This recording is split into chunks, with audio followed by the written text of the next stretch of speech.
आज हम wave motion के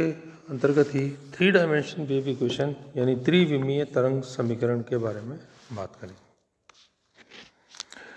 त्रिविमीय तरंग का अवकल समीकरण ज्ञात करने के लिए माना एक तरंग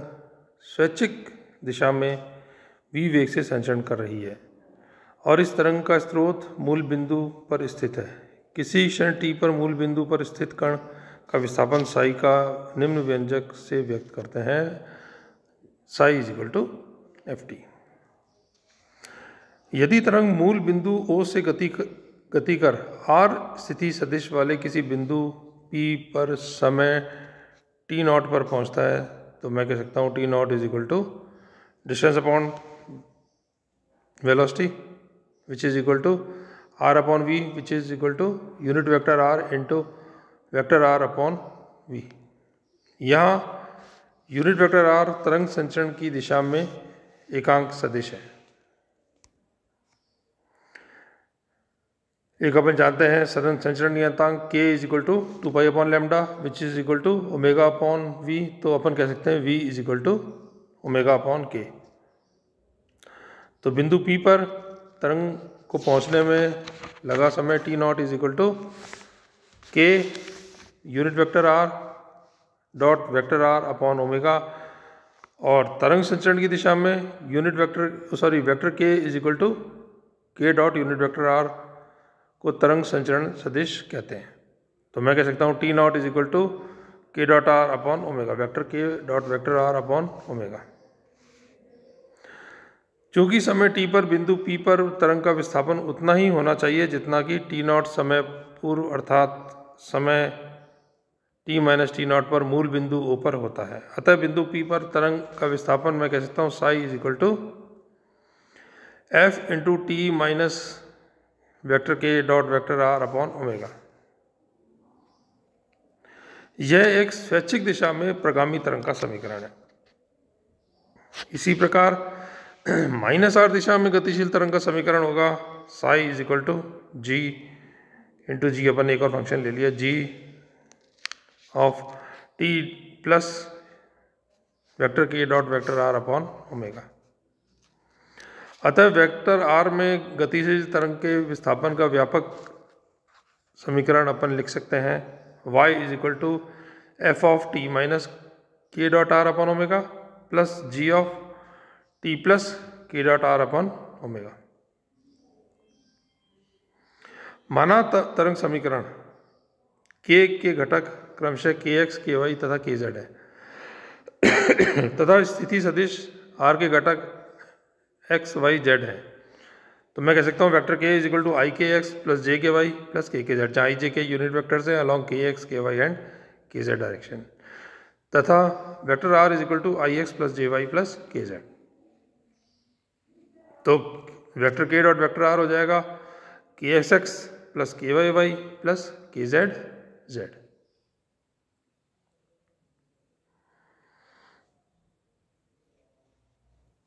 और k स्क्वायर का मान हो जाएगा के एक्स स्क्वायर प्लस के Y square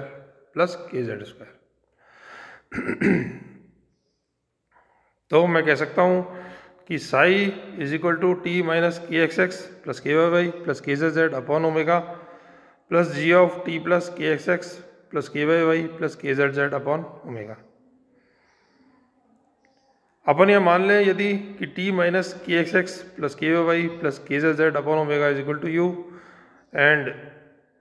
t plus K X X plus के वाई वाई प्लस के Z Z upon omega is equal to w। तो मैं कह सकता हूँ del u upon del t is equal to 1 और इसी तरीके से del w upon del t भी 1 के बराबर होगा। तो साई का मान कितना हो जाएगा, Sai will be f of u plus g of w।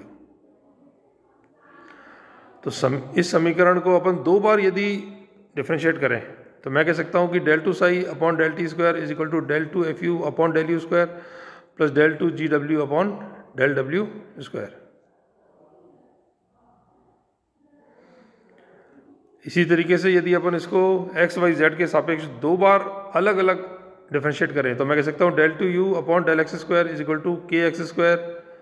Upon omega square into del two f u upon del u square plus del to D G W upon del W square.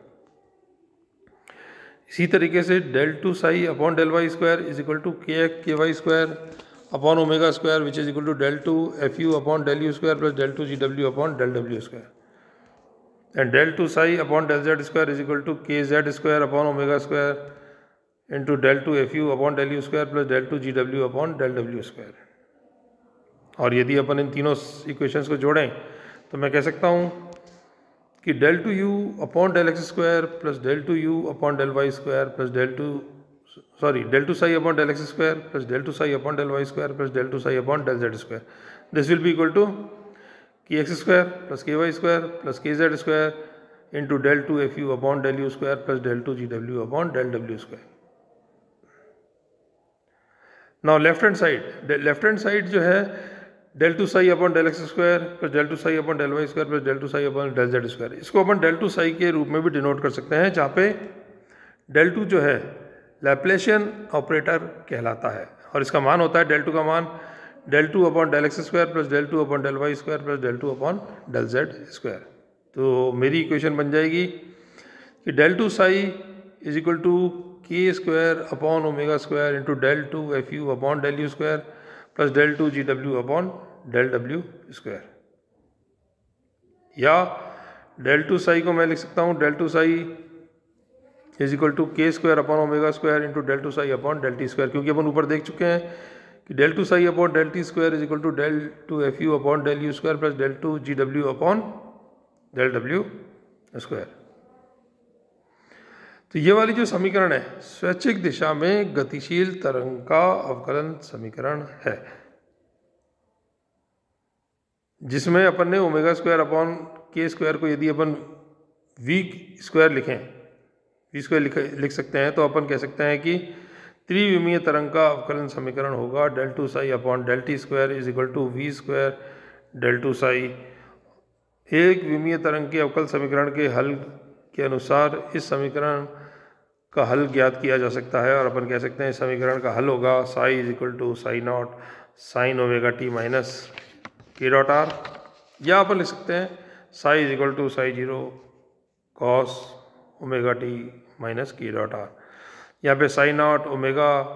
के और are त्रिविमीय तरंग के क्रमशः आयाम, कोणीय आवृत्ति, संचरण आवृत्ति तथा सदिश दूरी है। That's it.